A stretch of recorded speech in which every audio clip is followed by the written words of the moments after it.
l'escola d'aquí 10 anys, per dir-ho així, si això us va bé, l'escola d'aquí 10 anys no tindrà assignatures? O sí? Les assignatures, en realitat, van ser un instrument que es va dissenyar per transferir un tipus de coneixement. Avui nosaltres sabem que si l'objecte d'estudi ha de ser la realitat, perquè tu el que vols és desenvolupar competències, capacitats per donar resposta a la realitat, el que abans era un instrument que et permetia accedir a aquest coneixement ha acabat sent la finalitat, de mitjà a finalitat. I per tant tu estudies l'assignatura, no estudies l'objecte d'estudi que és la realitat.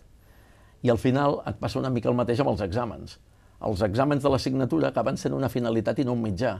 I llavors es transforma l'escola en una gincama, en què la funció bàsicament és anar passant les proves, que són aquests exàmens, i tota estratègia que facis per passar aquestes proves és una estratègia òptima, perquè el resultat final pel que se't valorarà és per haver-ho passat, no per l'aprenentatge.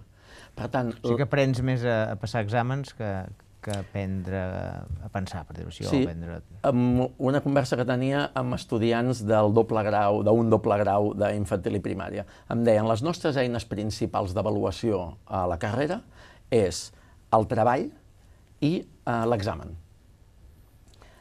Exactament quines competències es desenvolupen si la teva principal eina d'avaluació és el treball i l'examen? Saber fer un treball i saber fer un examen.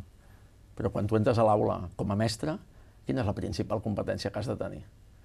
Aquesta competència que tu has de tenir, com la mesures? Aquesta és la pregunta clau per la formació de mestres i per després la formació als estudiants.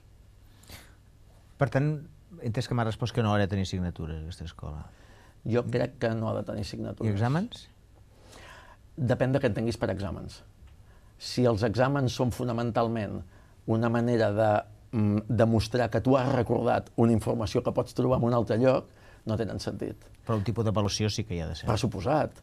Però l'avaluació ha d'anar relacionada amb l'objectiu. Si l'objectiu és competencial, un exemple molt clar pels que us dediqueu a la comunicació. Si l'objectiu és saber comunicar, tu com avalues que algú sap comunicar? No pots avaluar amb un examen. Com avalues que algú sap ballar? No descrivint el tango. Com avalues que algú tingui empatia? Com avalues que algú tingui sensibilitat mediambiental? Com avalues que algú no desenvolupi actituds xenòfobes? Com avalues que algú tingui capacitat de solventar problemes o de pensar críticament? És molt difícil fer-ho en un examen, perquè l'examen està dissenyat per veure si tu has retingut un contingut. No? Tampoc serien grups de 25 a l'escola que necessitem?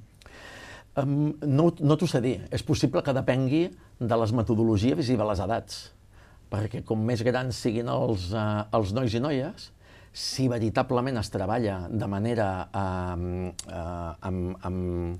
treball cooperatiu, és més fàcil que els nois i les noies treballin sense tenir la supervisió. Quan tu tens una única peça que emet informació i uns altres que la reben, les ràtios són molt rellevants. Per tant, a la pràctica és possible que les ràtios siguin més importants a infantil i primària i vagin sent-ho menys a la secundària.